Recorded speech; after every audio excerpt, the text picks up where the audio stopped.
మీనా వాళ్ళ ఇంట్లో అయితే పూజ జరుగుతూ ఉంటుంది. అలా వాళ్ళ నాన్నకి పూజ చేస్తూ ఉంటే ఇంతలో అక్కడ ఉన్న శివ అయితే హారతి పళ్ళెం తీసుకొని హారతి ఇవ్వబోతూ ఉంటాడు. ఇక హారతి అందుకోలేక తనైతే ఆ హారతిని కింద పడేస్తాడు. అది చూసి అక్కడ ఉన్న బస్తీవాసులు ఇలా అంటూ ఉంటారు, ఏంటి మీ శివ హారతి కూడా ఇవ్వలేకపోతున్నాడు, దానికి కూడా ఓపిక లేదు.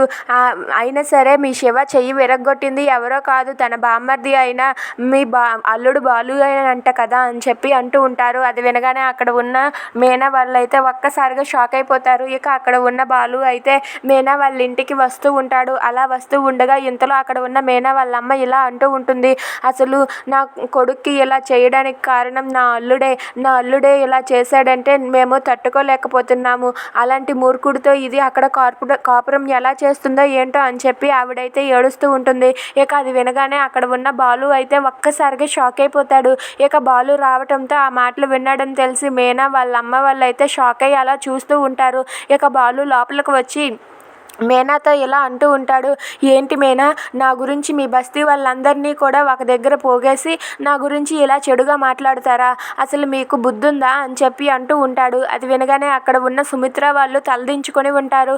ఇక అక్కడ ఉన్న శివ అయితే ఇలా అంటూ ఉంటాడు, ఏంటి నా చెయ్యి విరగ్గొట్టి నా మీద దౌర్జన్యం చేసిందే కాక ఇప్పుడు మా ఇంటికి భోజనానికి వచ్చావా, నీకు సిగ్గు లేదా అని చెప్పి శివ అంటాడు. అది వినగానే బాలు చాలా కోపంతో రగిలిపోతూ ఉంటాడు.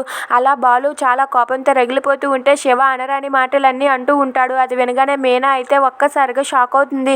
ఇక శివ అంటూ ఉంటే బాలుకి ఇంకా కోపం వచ్చేసి వాళ్ళందరి ముందే శివ దగ్గరికి వెళ్ళి శివ కాలర్ పట్టుకొని, రే ఏంట్రా ఏం మాట్లాడుతున్నావు అని చెప్పి శివాని వాళ్ళందరి ముందే మళ్ళీ కొడుతూ ఉంటాడు. అది చూసి మీనా వాళ్ళైతే ఏమండి వదలండి అని బ్రతిమలాడుతూ ఉంటారు. Please subscribe.